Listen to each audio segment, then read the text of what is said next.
Hey everybody, coming at you with another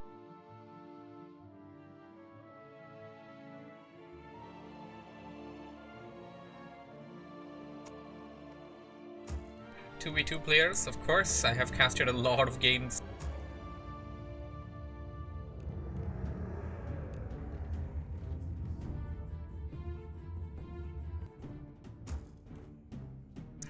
Blue Undead, and for a moment we had the music playing. We don't want the music playing, do we? Yeah, we don't. We got Skutt spawning over here as the Blue Undead player at the 9 o'clock.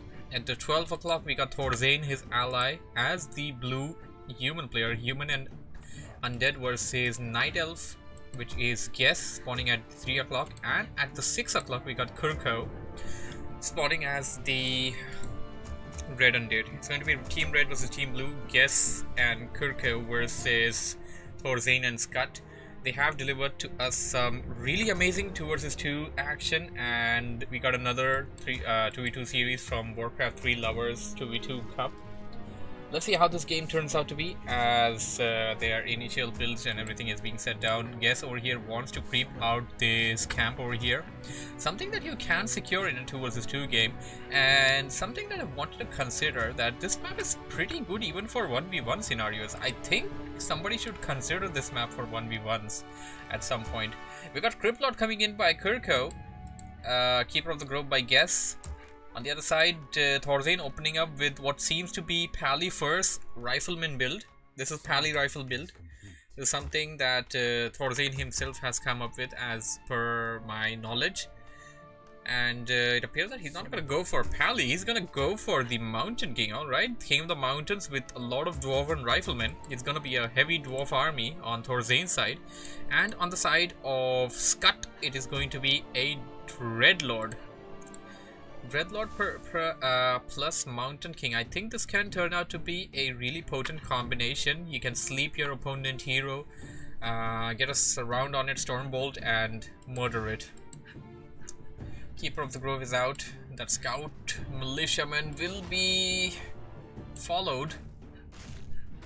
It also wants to know the creep route, and they do realize that Guess is trying to creep out the middle Goblin lab camp here. This will of course give them the slight advantage of having that camp. They can reveal at any point of time whether they want to. The Ancient of War can be put down right there.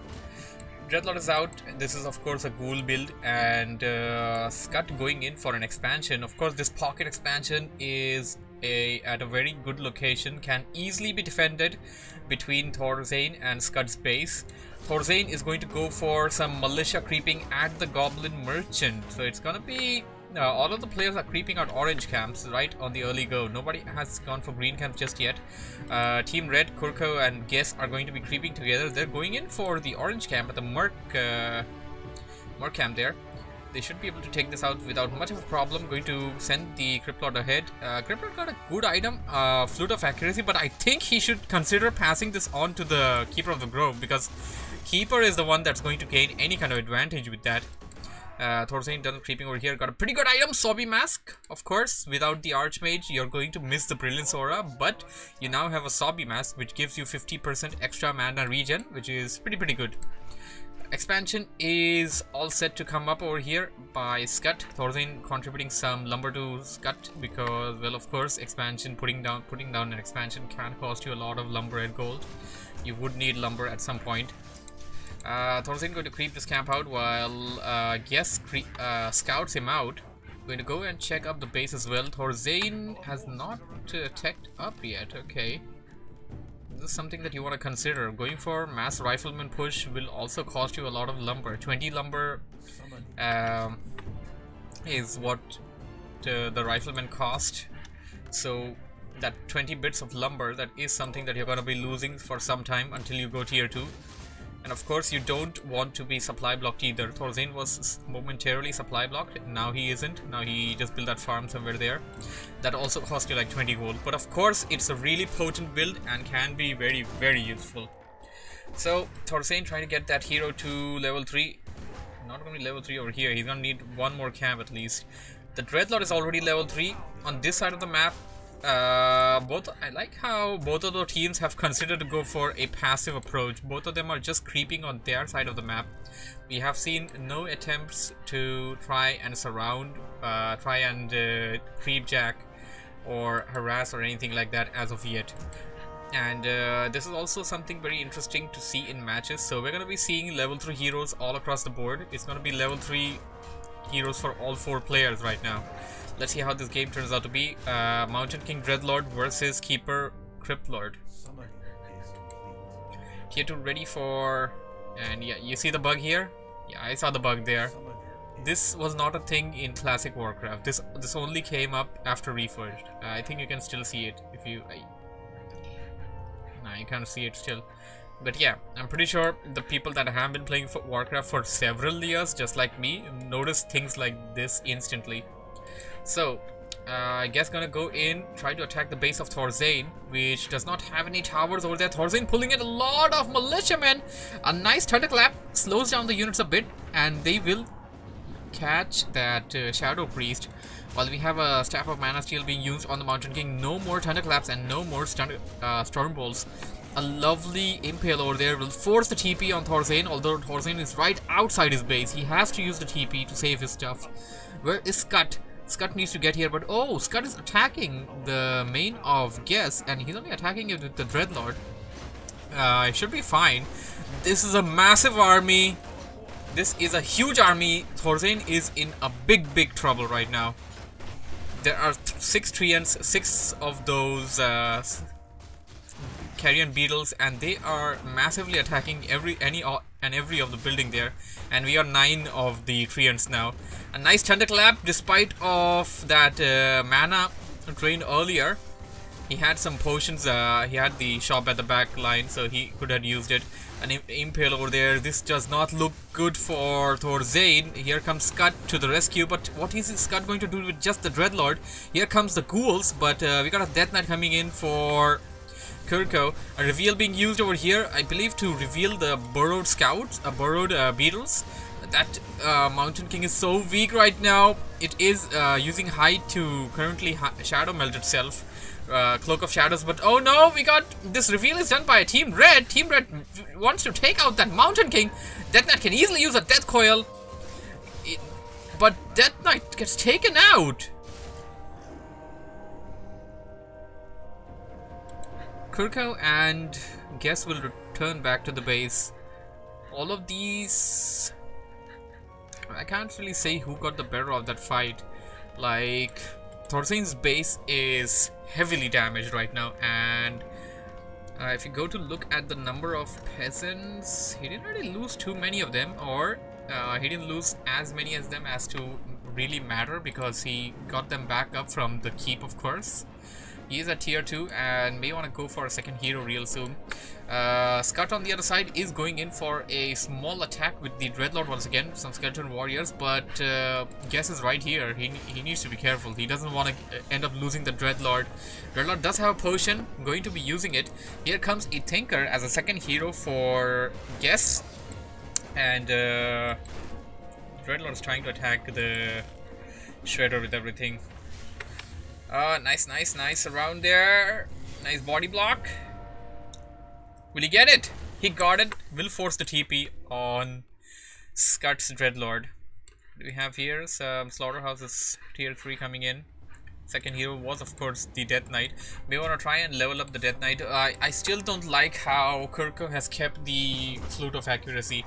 This needs to be transferred to the Nidal player. Nidal player will make more and better use of this. Of course, when they're fighting together, they're both gonna have the benefit, but when they're not together, let Guess have the benefit. This is a bad maneuver over here. Should just pass it on, because of course Undead players have a lot of ranged units, but currently in this scenario,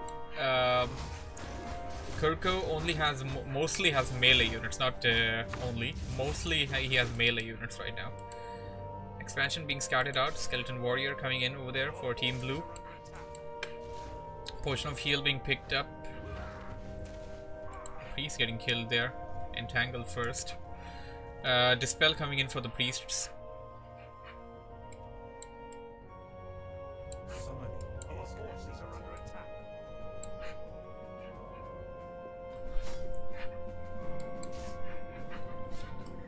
Carrion Swarm! Killed one of the acolytes. A second one will kill most of the others. I do see it coming. I do see it coming. There's a lot of mana on that Dreadlord, and he didn't really get all of it. He did damage them though.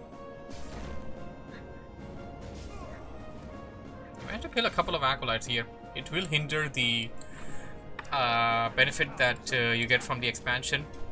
Skutt, I mean to say KurCo is gonna have to deal with that now. What is this? Is he using Staff for Teleportation? He is using Staff for Teleportation, but where did he go to? He went back to his own base to heal up or get some items, I guess, while the rest of the army is attacking the main for ThorZaIN. ThorZaIN does have a significant army. He got an Archmage as a second hero that will, of course, give Brilliance Aura. There we go. Brilliance Aura is the first spell that he went for. A nice Stormbolt. May get that Tinker. Hey Sladdy, how you doing? Welcome to the stream. Level 5 on that Mountain King. Lovely Thunderclap.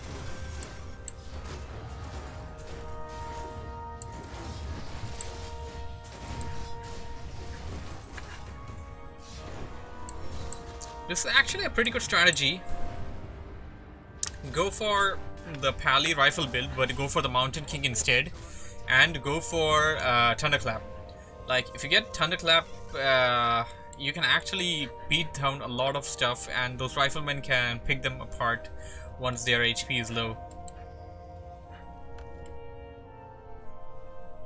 Team Red will have to back out. Now, rejuvenating their heroes at their bases. This expansion is fine. It has been reinforced with a Spirit Tower, and another Cigarette is coming down. May upgrade that into a Nerubian Tower later on. We got Abominations coming in, some Destroyers of course, and well, okay, I guess now you can say that what's his name? KurCo. KurCo can take the advantage of that Flute of Accuracy. We got ThorZaIN and Skutt hitting the base of Guess. Guess needs to be careful. That Shredder being taken out immediately. Shop was the next target. There are a lot of riflemen there. They're not doing anything though. They could have about two shot volleys would have fired in the time that they were idle there. Level 5 on that Dreadlord, and nice little Stormbolt there on the Cryptlord. Thunderclap immediately following that. Impale across the board. Here comes the army of guests from the southern location going right after the priest. They want to take out the priest so that there will be no more healing. Forces of Nature joining the fray. And of course the slow poison damage of the Dryads. Dreadlord gaining a lot of experience there. The Dreadlord managed to reach level 6. It would be game over. Mountain King is also nearing level 6. Just one more thing to consider. That Cryptlord is weak. And the Cryptlord got murdered over there. As an idle player, your ally could have used the Staff of Preservation to try and save you actually. But that wasn't the case, sadly. Blizzard coming in by the Archmage. We don't have any kind of water elementals. Lich being killed by a Stormbolt, and I think this game is going to go to Skutt and ThorZaIN. Level 6 on that Mountain King now. I really like the innovation over here. Innovation as in, well, you can't really just simply call it that this is a new thing. Somebody has probably done it earlier, but it is very effective. ThorZaIN going in for the Pally rifle build, going with the Mountain King, going for Thunderclap build, and getting the Archmage as the second hero. So this way you get the benefit of the Archmage, but it's going to live up to the thing that it really is. That's a support. Be in the back line, give the Brilliance Aura, fire some volleys, and of course without any kind of water elementals you're going to be using Blizzard. Blizzard of course can't damage the Dryads, but it will damage everything else. This game is practically over, although Guess and KurCo aren't relieving. They do have a significant army, but looking at what ThorZaIN and Skutt have, I don't really see their chances in coming back. But still, we shall see some sort of a push coming in. It appears that KurCo went back to his base directly. Gonna buy some stuff. He still needs to get back the Grip Lord and Lich. He bought a Lich as a third hero. Guess his base is being ransacked. And that Mountain King is level 6, by the way. We're probably gonna see an avatar coming in. He has enough mana. He has enough mana for that, not resources. Here comes KurCo. For Cosmodon, we got an avatar. Sadly, no Haymaker, a reference to my Heroes Day, Heroes Restore. Blizzard going in, but sadly Blizzard actually was damaging their own units for the time being. Level 4 on that Archmage. And Dreadlord, we got the Infernal being dropped. GG.